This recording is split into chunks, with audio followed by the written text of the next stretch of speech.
Atos 25. Texto no telão, por favor. Versão ARA.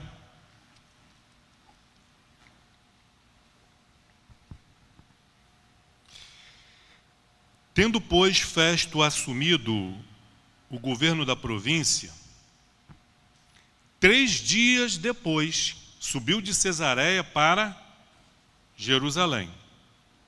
E logo os principais sacerdotes e os maiorais dos judeus lhe apresentaram queixa contra Paulo e lhe solicitavam, pedindo como favor, em detrimento de Paulo, que o mandasse vir a Jerusalém, armando ele cilada para o matarem na estrada.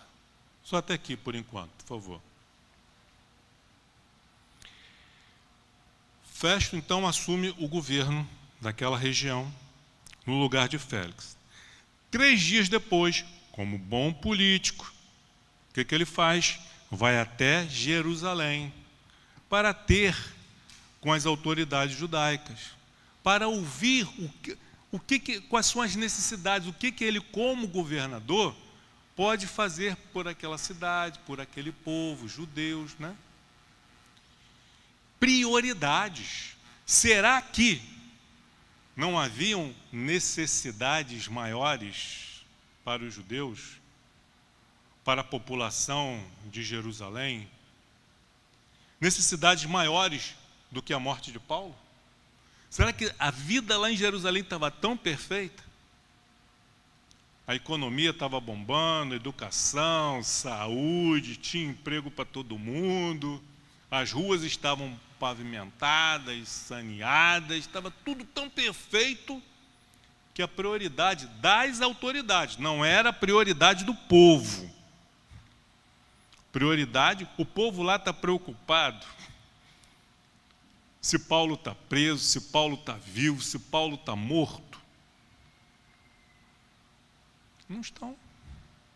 Mas para as autoridades, eles colocam em primeiro lugar os seus interesses, o do povo em detrimento.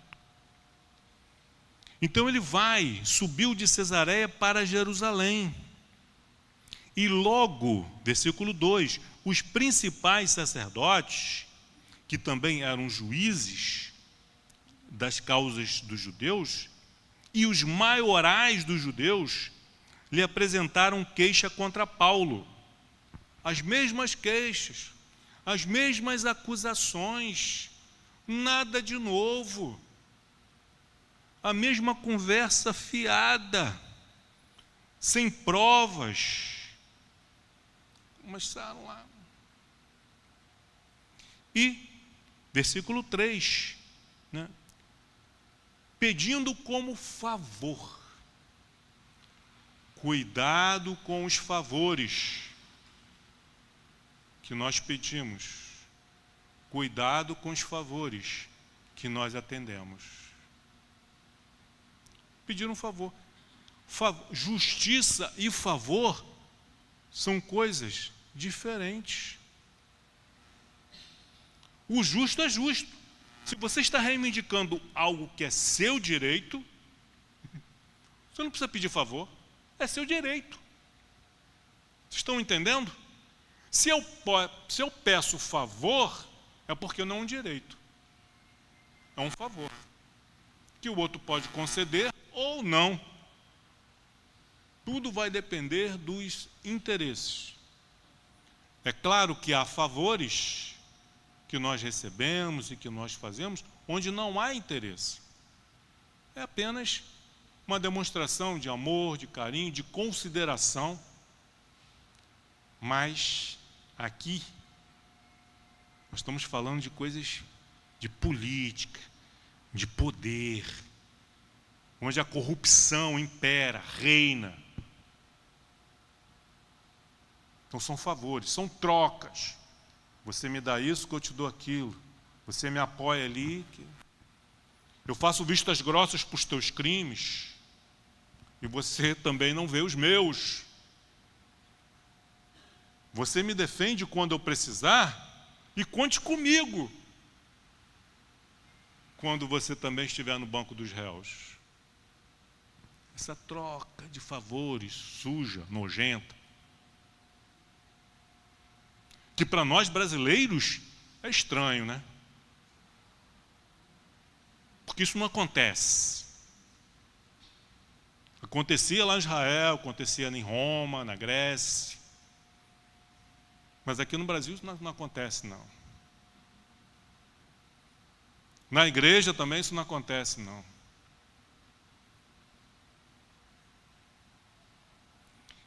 Injustiça, troca de favores. Pediram a ele um favor. Não era direito, era um favor. Em detrimento, um favor em detrimento. Em prejuízo do outro. Ó, você vai me prestar um favor. Você vai estar prejudicando a Paulo, mas você vai estar nos prestando um grande favor. E aí nós vamos poder dar boas referências suas lá para o imperador. Falar, ó, que você é um governador muito bom, melhor do que Félix.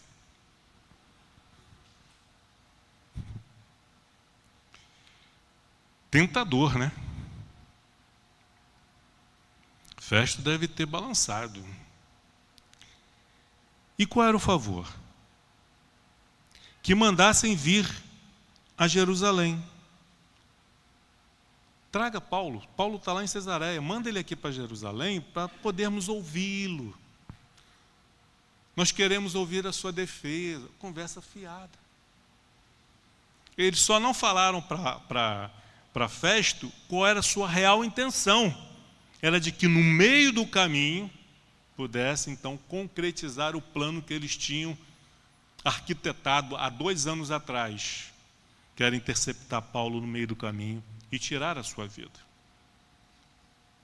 Mas Festo não é bobo. Ninguém se torna um governador de uma região do Império Romano sendo inocente, sendo bobo, criança. Ele chegou lá participando do esquema. Ele sabia como é que funcionava o meio sujo, o lado sujo dessa politicagem. Versículo 4. Festo, porém, respondeu achar-se Paulo detido em Cesareia e que ele mesmo, muito em breve, partiria para lá.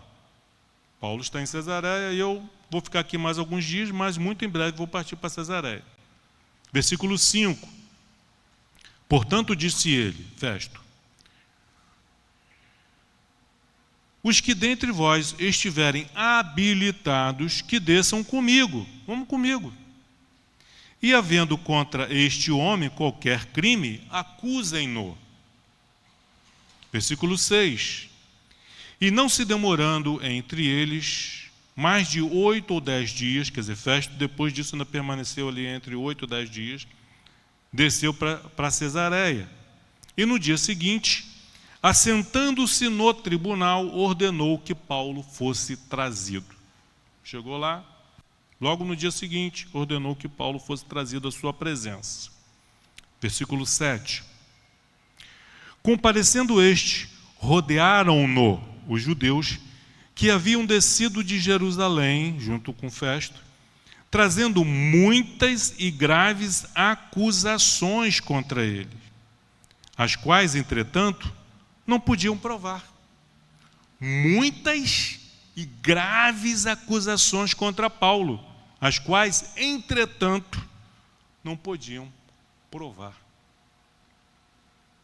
Paulo, porém, defendendo-se, proferiu as seguintes palavras. Se declarou inocente. Nenhum pecado cometi contra a lei dos judeus, nem contra o templo, nem contra César. Então Festo, é claro que não foi só isso, aqui é um resumo. Ele foi explicando e dizendo, mas Lucas resumiu. Versículo 9. Então Festo, querendo assegurar o apoio dos judeus, respondeu a Paulo, queres tu subir a Jerusalém e ser ali julgado por mim a respeito dessas coisas? Para quê? Olha, ele está sendo julgado ali agora. Eu já estou aqui. Você está aí, me julgando. Os meus acusadores estão ali. Para que eu vou querer ir para Jerusalém, sabendo que se eu conseguir chegar em Jerusalém, se não me matarem no meio do caminho, de lá eu não saio vivo. Isso é certo. Festo. Você acredita nisso? Você não vê o que está acontecendo? Mas Festo, versículo 9, querendo assegurar o apoio dos judeus. Ele não queria ter problema com César. Porque se os judeus começarem a escrever e a reclamar lá com César a respeito de Festo, isso vai pegar mal. Eles não querem motim, eles não querem rebelião em parte alguma do Império Romano. Então Festo quer ficar bem, quer o apoio dos judeus. Aí ele vira para Paulo, de maneira sonsa: queres tu subir a Jerusalém e ser ali julgado por mim? Eu vou lá, eu que vou te julgar. A respeito dessas coisas, ao que Paulo respondeu, versículo 10, disse-lhe Paulo: estou perante o tribunal de César. Eu já estou aqui, diante do tribunal de César. Você representa o tribunal de César, você é um governador. Onde convém que eu seja julgado. Convém que eu já estou aqui sendo julgado. Para que perder tempo? Para que esse desperdício de verba pública? Vamos fazer aqui mesmo, aqui e agora. Onde convém que eu seja julgado, diante do tribunal de César. Nenhum agravo pratiquei contra os judeus, como tu muito bem sabes. A segurança e a tranquilidade de uma pessoa inocente. Ele virou para o juiz, para o governador, Festo, e disse: olha, você sabe que eu sou inocente, você sabe que eu não cometi crime nenhum. Versículo 11. E aí ele diz: caso, pois, tenha eu praticado algum mal ou crime digno de morte, estou pronto para morrer. Olha, se eu pratiquei algum crime, algum mal digno de morte, estou pronto para morrer. Se pelo contrário, não são verdadeiras as coisas de que me acusam, ninguém pode lhe ser agradável. Ninguém pode lhe ser agradável. Ele está falando de Festo, para o próprio Festo. Você não pode querer dar uma de ser agradável para eles e me mandar para Jerusalém e me entregar na mão deles, sabendo que eu sou inocente. Ele está sendo acusado e, ao mesmo tempo, está denunciando o próprio governador de estar sendo conivente com a mentira e com a injustiça dos judeus. Não são verdadeiras as coisas de que me acusam. Ninguém, para lhe ser agradável, ninguém, nem você, governador Festo, pode entregar-me a eles. E aí, antes que Festo falasse qualquer coisa, ele disse assim: apelo para César. Ele, como cidadão romano, ele podia apelar. Então, apelou agora para a corte maior. O que Paulo disse com isso? Festo, você não está em condições, você não está apto para me julgar. Apelo para a corte maior. Me mande para Roma. Eu quero ser julgado em Roma. A tranquilidade, a ousadia, a coragem de um homem justo, que no passado cometeu injustiças contra a igreja, perseguiu a igreja, prendeu cristãos, matou cristãos, mas foi perdoado. Ele não está sendo julgado aqui pelos crimes que ele cometeu na época que era fariseu. Ali ele era digno de morte. Mas ele agora está sendo julgado, estão querendo matá-lo, por ele estar pregando a vida, a verdade e a justiça. Enquanto ele cometia injustiça, crimes bárbaros, ele não foi acusado de crimes, de assassinato, de tortura. Vê como que o mundo é. Hipócritas. Então ele apelou para César. Você não tem condição, Festo. Você não tem coragem. Você não tem índole. Você não tem capacidade para me julgar. Você está querendo me entregar nas mãos dos judeus, porque é conveniente para você, mesmo sabendo que eu sou um homem inocente. Então, como cidadão romano, eu apelo para César. Isso não quer dizer que todo mundo que vai para Roma para ser julgado por César vai se apresentar diante do imperador, mas diante de um tribunal romano, um tribunal do imperador superior, onde está os grandes juízes do Império Romano, na capital do Império. Mas o fato de serem os grandes juízes do Império Romano, os grandes conhecedores da lei, também não significa que são justos, que são honestos, porque continuam sendo seres humanos. Diplomas, títulos, não torna ninguém honesto. Os maiores criminosos do Brasil e do mundo são os diplomados. São os que têm poder, são os que têm autoridade. Esses são os piores. Porque quando esses erram, não é um ou outro que sofre e paga, mas toda a cidade, todo o estado, toda a nação. A questão é, de que lado nós estamos? Do lado da verdade ou da mentira? Estamos do lado da justiça ou da injustiça? Estamos de mãos dadas com Deus e a sua vontade? Ou estamos de mãos dadas com o diabo e os seus seguidores?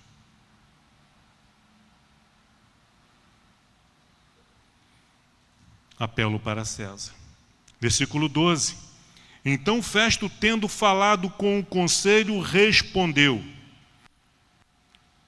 Depois de ter falado com o conselho, Paulo apelou para César. Acabou de dizer, Festo, você não tem condições. Aí Festo vai pedir conselho, vai falar com os seus conselheiros. Tendo falado com o conselho, foi lá, falou com... E aí, o que eu faço agora? Se fosse um judeu, eu já entregava na mão dos judeus, eu ainda fazia questão ainda que esse cara morresse. Cara atrevido, vir aqui na minha cara dizer que eu não tenho condições de julgá-lo. Mas ele é cidadão romano, e ele apelou para César. Não tem jeito. A lei diz que ele tem esse direito, que ele pode apelar. Então não há nada que você e nós possamos fazer.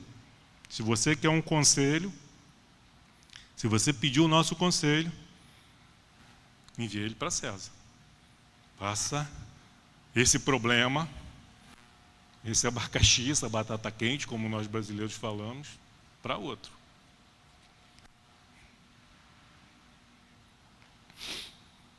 Então Festo, tendo falado com o conselho, respondeu: para César apelaste, para César irás.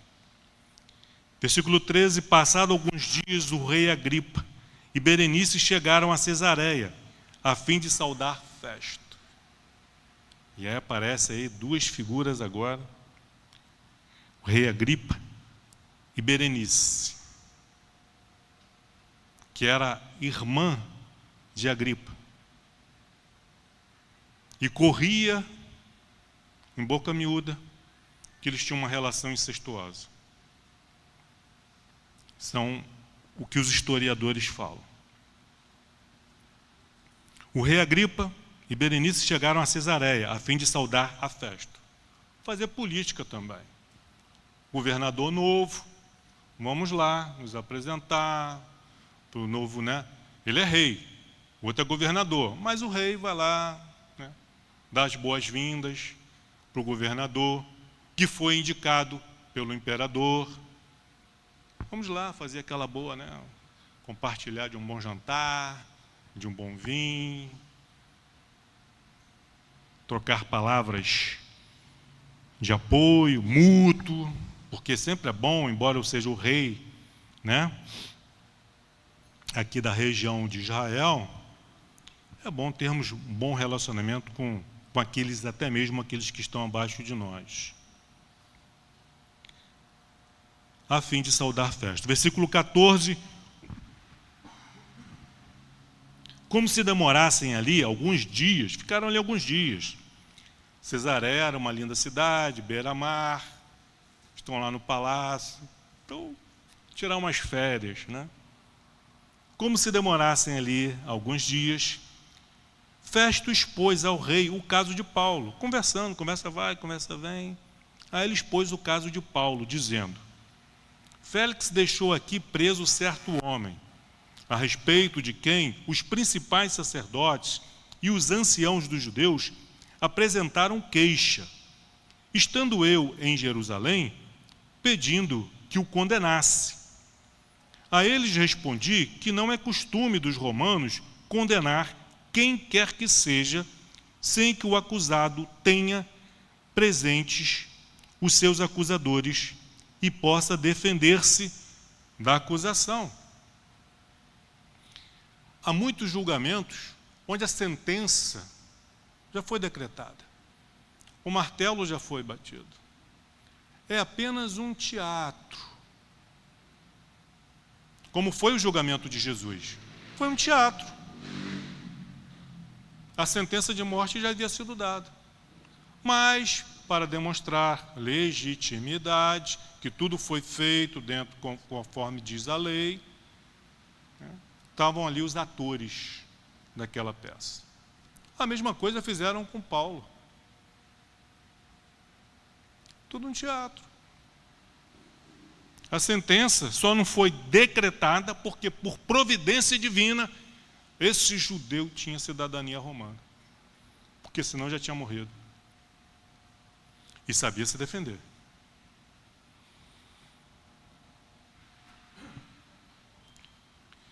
Pedindo que o condenasse. Versículo 16, a eles respondi que não é costume dos romanos condenar quem quer que seja, sem que o acusado tenha presentes os seus acusadores e possa defender-se da acusação. Olha aqui não, o Império Romano, o negócio é sério. Aqui é com, né, a lei, tudo direitinho. Versículo 17. De sorte que, chegando eles aqui, os acusadores, chegaram aqui, juntos, sem nenhuma demora, na mesma, muita pressa, no dia seguinte, assentando-me no tribunal, determinei que fosse trazido o homem, o Paulo. E levantando-se os acusadores, nenhum delito referiram dos crimes de que eu suspeitava. Nenhum delito. Traziam contra ele algumas questões referentes à sua própria religião e particularmente a certo morto. Está falando de Jesus Cristo, chamado Jesus, que Paulo afirmava estar vivo. Olha o crime dele. Dizer que Jesus está vivo. Estando eu perplexo quanto ao modo de investigar estas coisas, perguntei-lhe se queria ir a Jerusalém para ser ali julgado a respeito disso. Mas, havendo Paulo apelado para que ficasse em custódia para o julgamento de César, ordenei que o acusado continuasse detido até que eu o enviasse a César. Por que Festo não enviou Paulo imediatamente para César, para Roma? Porque ele não podia simplesmente enviar Paulo sem mandar um processo bem escrito, bem redigido.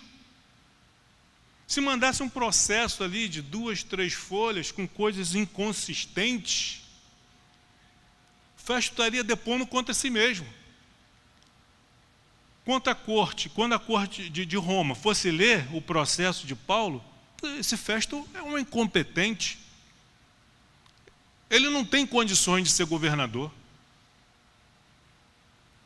Então, Festo estava mantendo Paulo em Cesareia e pensando, como que eu vou mandar esse homem para Roma? Ele apelou para César, eu tenho que mandar para Roma, mas o que eu vou colocar no processo dele com relação às acusações? Eu vou ser motivo de piada lá em Roma. Então ele estava novamente agora encurralado nas cordas. E aí, providência divina. Quem chega lá em Cesareia? O rei Agripa.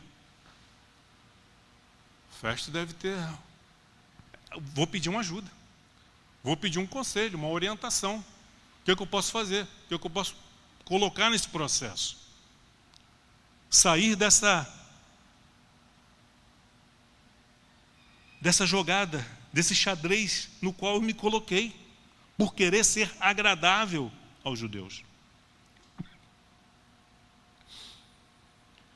Mas havendo Paulo, versículo 21, apelado para que ficasse em custódia para o julgamento de César, ordenei que o acusado continuasse detido, até que eu o enviasse. Até que eu o enviasse. Quanto tempo ele levar para enviar?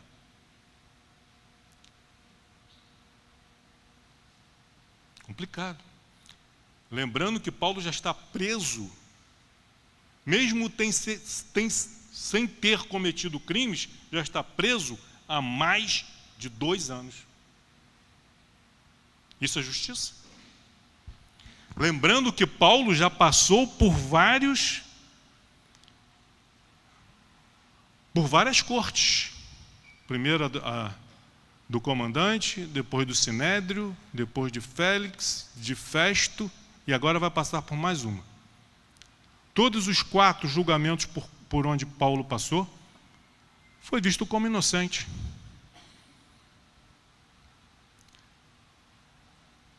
E nós vemos, infelizmente, pessoas inocentes presas. E outros que foram condenados, não em uma, não em 2, mas em 3 cortes, em liberdade, com todos os seus direitos garantidos. Essa é a justiça. Nos alegramos quando aqueles que nós não gostamos, nós não simpatizamos, sofrem injustiça. Mas quando aqueles que nós gostamos, que nós simpatizamos, têm os seus crimes perdoados, aí nos alegramos também. Porque não estamos preocupados com o que é justo. Estamos preocupados com a nossa vontade, com o nosso querer. Vou dar um exemplozinho bem baixo, bem ralo, bem simples, mas para você entender melhor, para ilustrar melhor o que eu estou querendo dizer. Futebol. Uma bobagem, né? Não muda a vida de ninguém. O Brasil tem quantos títulos mundiais? Acho que é 5, não é isso? Pentacampeão. O que todos esses títulos no futebol mudou na nossa vida? Trouxe de melhoria para o povo brasileiro? Nada. Só foi bom para os envolvidos. Mas para a nação, só uma alegria ali momentânea, festejando, campeão. Assim também são com os nossos times de futebol.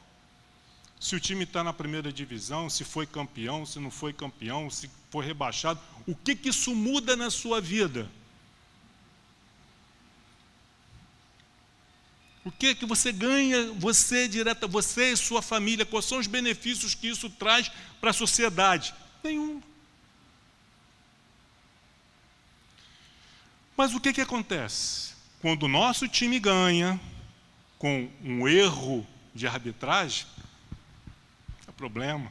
Eu quero é comemorar, meu time ganhou. Se foi com erro de arbitragem ou não, se foi gol de mão, se o cara estava impedido ou não. Não tem problema, meu time ganhou. Mas quando o time perde por um erro de arbitragem, é o fim do mundo. Juiz ladrão. Olha só. Coisa sem sentido. É por aí. Esse é o nosso senso de justiça, que está muito longe do senso de justiça divino, quando ele quer que prevaleça a verdade.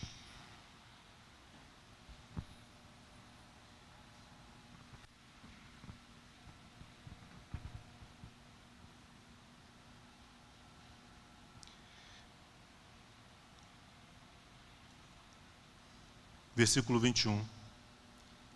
Mas, havendo Paulo apelado para que ficasse em custódia para o julgamento de César, ordenei que o acusado continuasse detido até que eu o enviasse a César. 22. Então Agripa disse a Festo: eu também gostaria de ouvir este homem. Amanhã.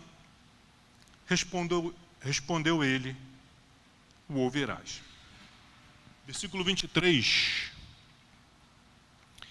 De fato, no dia seguinte, vindo Agripa e Berenice, vejam os detalhes.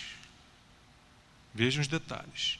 Vindo Agripa e Berenice, com grande pompa. Tendo eles entrado na audiência, juntamente com os oficiais superiores e homens eminentes da cidade, Paulo foi trazido por ordem de Festo. Então, teatro. Olha o espetáculo. Festo viu ali uma oportunidade de mostrar toda a sua pompa. Ele não perdeu a oportunidade. Ele se apresentou ali, ele e a sua irmã, Berenice, com grande pompa. Botou o seu traje real. Ele e ela, né, deve ter providenciado o trono mais bonito que tinha lá em Cesareia. Chegou lá com grande pompa, cercado de soldados, centuriões, demonstrando todo o seu poder, toda a sua autoridade, cercado pelos oficiais superiores e homens eminentes. Não era povinho, não, os eminentes da cidade. Aí mandaram chamar Paulo. Aí chega Paulo lá, com a sua roupinha de presidiário, algemado, diante daquele rei, que queria impressionar. Imagina, você é prisioneiro do Império Romano, você chega agora diante do rei Agripa, com toda a sua pompa, com todos os oficiais superiores, com todos os homens eminentes daquela cidade. Impressionar o réu, o acusado, fazer ele tremer na base.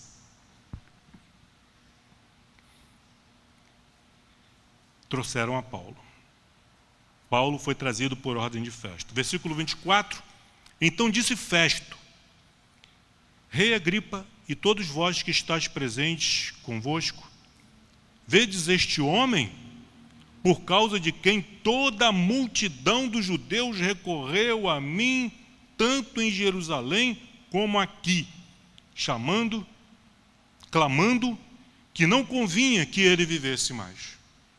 Já não é mais só a liderança, mas toda a multidão dos judeus. Não foi assim? com Jesus. Começou entre os líderes, se espalhou pelo povo, dizendo que Jesus era um blasfemo, que era um impostor, que era um criminoso. E aí o povo acredita, confia. Se toda a imprensa está falando, é porque é verdade. Se está nos sites oficiais, é porque é verdade. Confia, é verdade. Usa o teu cérebro, usa o teu entendimento. Não seja massa de manobra. Não deixe que outros pensem por você, senão corre o risco de estar no meio dessa multidão de judeus aqui, querendo a morte de um homem inocente.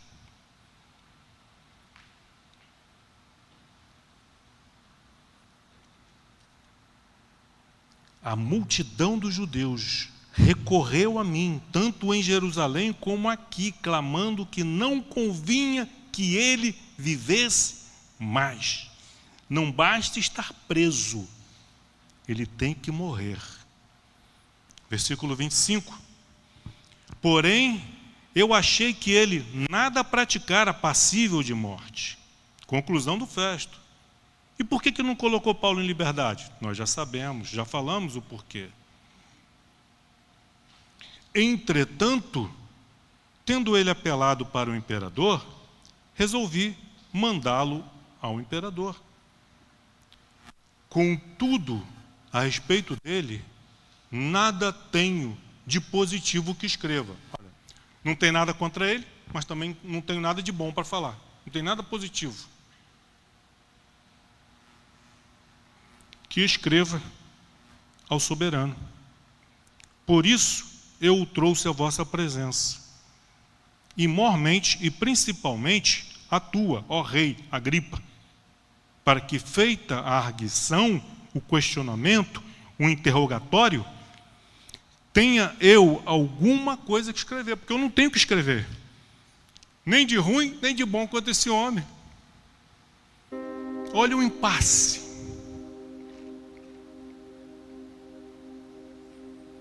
Por quê? 27.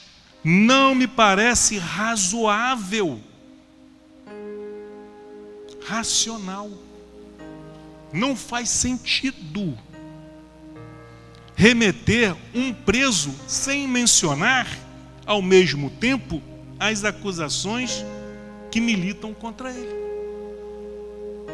Porque se eu colocar as acusações, vou ser motivo de piada em Roma. E agora? O que eu faço?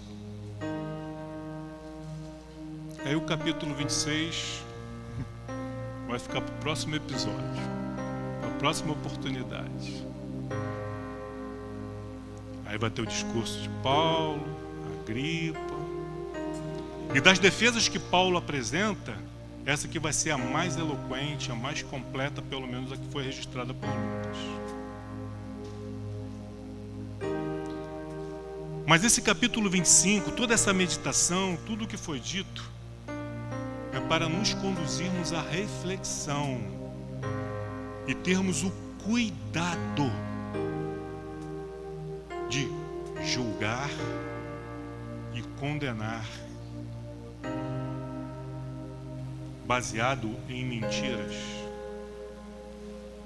e não em fatos, em coisas reais. Os fariseus usaram da distorção.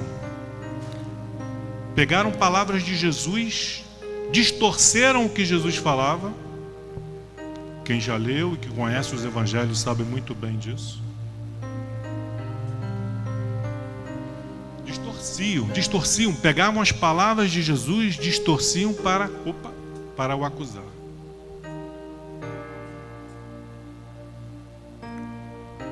Nos seus planos, nos seus projetos, obtiveram êxito.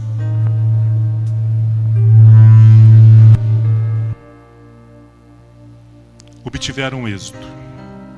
Conseguiram matar Jesus. Deus permitiu. Foi plano de Deus. O que eles não sabiam é que ao terceiro dia Jesus ressuscitaria. Aleluia. O mundo caminha. Eu fico olhando assim, as pessoas falando do delay 2030, vai acontecer isso, vai acontecer aquilo. Não sei se vocês já ouviram falar. Não, porque 2030 há um projeto, tem os Illuminatis, tem as famílias poderosas do mundo que estão comandando, estão planejando para implantar o mundo do anticristo. Eles têm uma agenda, estão implantando o seu sistema. Aí eu pergunto, mas eles combinaram com Deus isso? A agenda deles pode estar falando isso e aquilo, que em 2030 vamos fazer aquilo e vamos fazer e acontecer. Mas será que vamos chegar a 2030? Será que Jesus não volta antes? Tem que ver o que está na agenda de Deus. Nós vimos aqui os livramentos.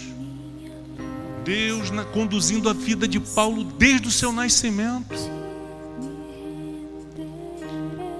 2 versículos rápido para terminar.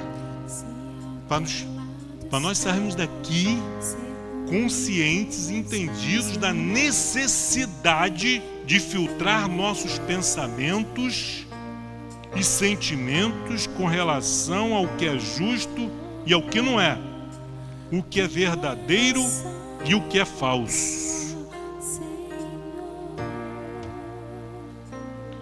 1 Coríntios 13, verso 6. Esse Paulo, dissertando a respeito do amor, capítulo 13, verso 6, ele diz assim, que o amor não se alegra com a injustiça, mas regozija-se com a verdade.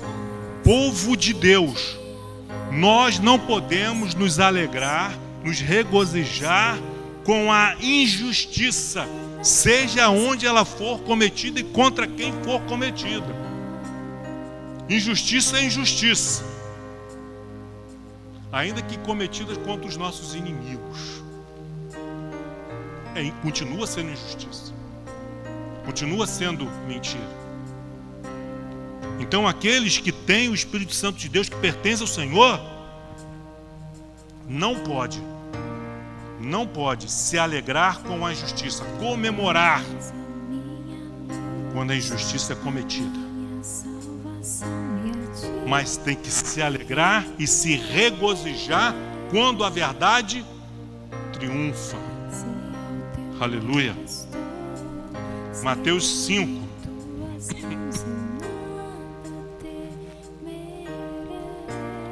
Cinco, 6, depois de 10 a 12. Mateus 5, 6. Bem-aventurados, felizes os que têm fome e sede de justiça, porque serão fartos. Aquele que se alegra com a justiça, ele não quer saber se tem justiça apenas no seu prato, para saciar a sua fome e a sua sede. Mas se está faltando justiça no prato do teu próximo, nós temos que nos entristecer com isso. Porque bem-aventurados os que têm fome e justiça, porque serão fartos. Entenda uma coisa, queridos.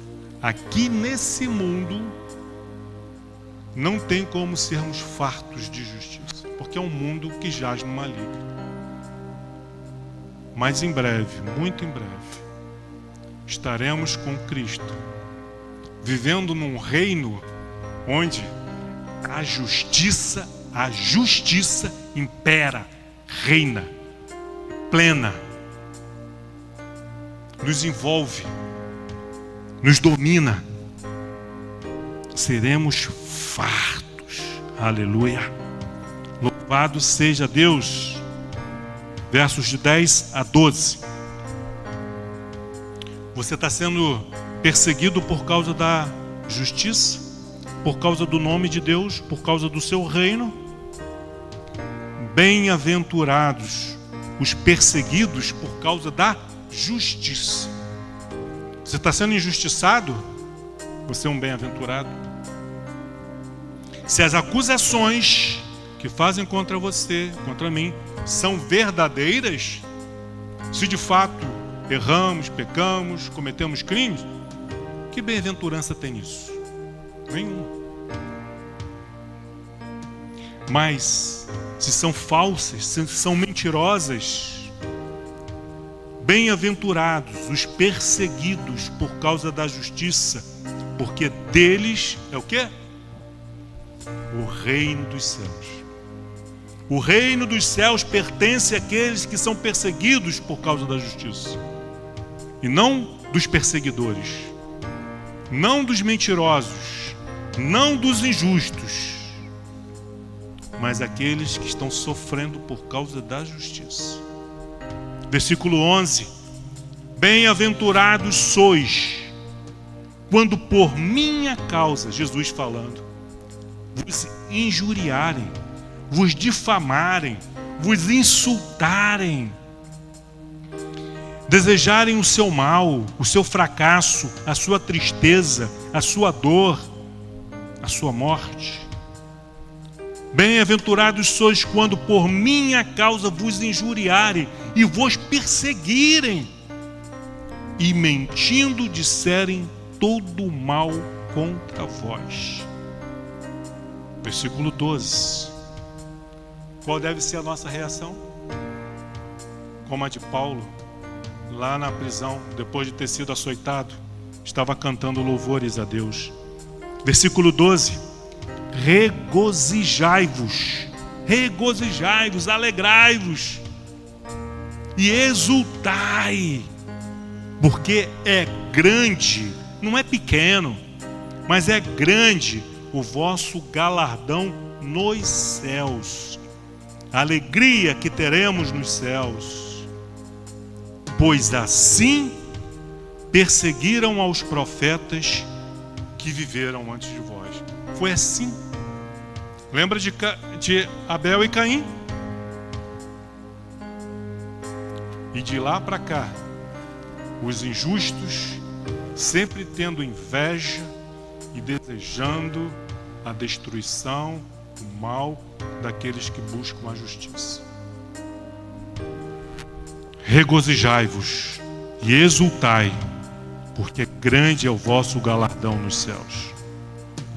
Pois assim fizeram, assim perseguiram os profetas antes de vós. Jesus poderia ter dito: assim farão comigo, assim farão com João Batista, assim farão com todos vós. Que Deus nos abençoe e que nos ajude a sermos justos, termos fome e sede de justiça, buscarmos a verdade, doa a quem doer, para a honra e glória de Deus, porque essa é a vontade do nosso Senhor e do nosso Salvador.